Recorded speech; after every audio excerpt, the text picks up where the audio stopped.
भड़काऊ जेठानी। अरे पिताजी, आप यहाँ कैसे हो? आप आज आपको बेटी की याद आई? अरे मैं तो अपनी प्यारी सी बेटी को रोज याद करता हूँ, लेकिन तू बता, तूने अपना ये क्या हाल बना रखा है? तेरे ससुराल वाले तेरा ध्यान नहीं रखते क्या? नहीं नहीं पिताजी, यहाँ सब बहुत अच्छे हैं, सब मेरा बहुत ख्याल रखते हैं। बेटा, मैं तुम्हें तुम्हारी अमानत देने आया हूँ। मैंने अपनी फैक्ट्री तुम्हारे नाम कर दी है। पर क्यों पिताजी?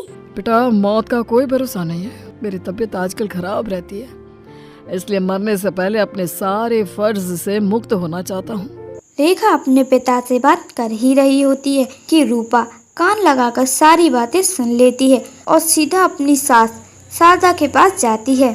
माँ जी, आज ना रेखा के पिताजी आए थे, उन्होंने अपनी फैक्ट्री रेखा के नाम कर दी है। क्या बहू, तू सच कह रही है? अरे उनकी फैक्ट्री तो बहुत बड़ी है। माँ जी, आपकी लाडली बहू के अभी इतने नखरे हैं, अब आगे जाकर वो हमें अपनी उंगलियों पर नचाएगी ना। रूपा को लगा था कि वो अपनी सास को भड़काने में कामयाब हो रही है और उसकी सास जल्द ही उसकी देवरानी को घर से निकाल देगी, लेकिन उसे क्या पता था कि उसकी ये चाल अब उसी पर उल्टी पड़ेगी। एक दिन रेखा बर्तन धो रही थी। अरे रेखा बहू, तुम बर्तन क्यों धो रही हो?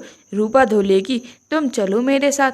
रूपा, ये बर्तन धो लो और एक गिलास बादाम वाला दूध ले आना।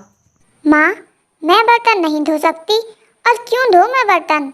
क्योंकि मैं कह रही हूँ और तुम इस घर की बड़ी बहू हो, तो तुम्हें सारी जिम्मेदारियां निभानी चाहिए। लेकिन तुम्हें चुगलियों से फुर्सत मिले तभी तो तुम कुछ काम करोगी ना। जाओ अब बादाम वाला दूध ले आओ। लेकिन बादाम वाला दूध किसके लिए माँ जी? आपको तो पसंद नहीं है ना? रेखा के लिए। अरे देखो तो, रेखा कितनी कमजोर हो गई है, सारा दिन घर के कामों में लगी रहती है।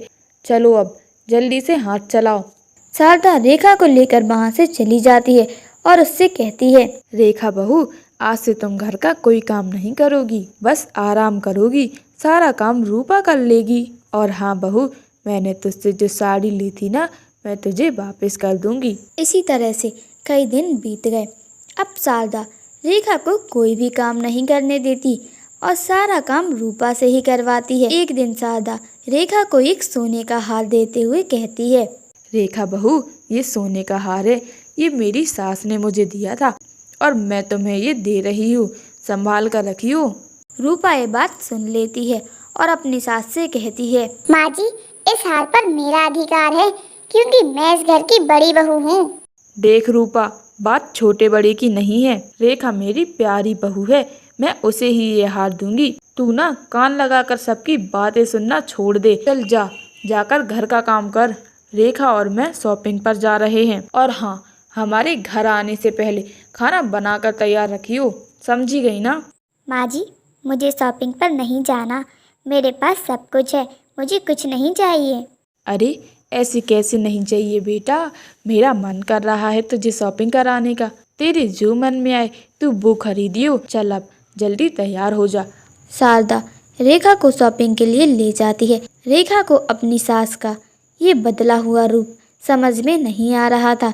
वो सोच रही थी, माँ जी का अचानक हृदय परिवर्तन कैसे हो गया? वो तो पहले मुझे एक आँख भी देख नहीं सकती थी और आज मुझे अपनी सास का दिया हुआ हार दे दिया, वो भी सोने का।